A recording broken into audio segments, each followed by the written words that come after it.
In today's Health View, a new study says some everyday products like sunscreen, shampoo, even moisturizer can negatively affect fertility. Yeah, the study says it's because of certain chemicals found in those products. KVU's Jim Bergamo is here with those who are most affected. A lot of people listening to this. Absolutely, Terry. That study by the National Institutes of Health examined more than 500 couples struggling to get pregnant.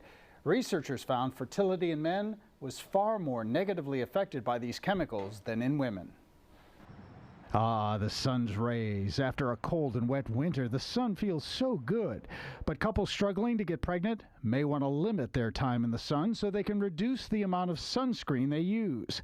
A new study reveals chemicals found in some sunscreens, moisturizers, and shampoos can negatively affect male fertility significantly. And they found that men that had higher exposures to these tended to have a delay in the time to be able to achieve a pregnancy.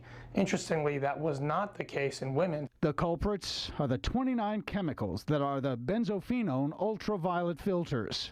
A lot of products tend to have these, and their job is to keep skin and hair from being damaged from ultraviolet radiation, primarily from sunlight. Dr. Cavusi says it's still unclear why these products have such a negative effect on male fertility. Is it affecting sperm counts? Is it affecting hormones?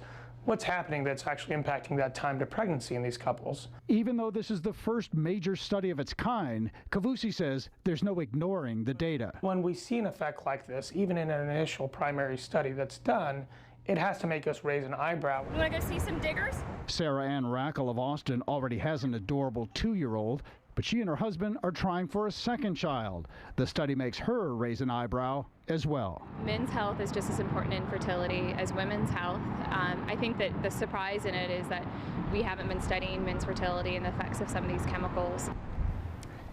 Now, Dr. Cavusi says there's always a balance when it comes to health. In fact, neither he nor any other health official are advising against using sunscreen. But Dr. Cavusi says if a couple is struggling to get pregnant, then immediately wash off the sunscreen once inside and consider limiting the use of other products with these ultraviolet filter chemicals. Terry, Todd? Very interesting. Yeah. All right. Thanks, Thank you, Jim. Jan. You're welcome.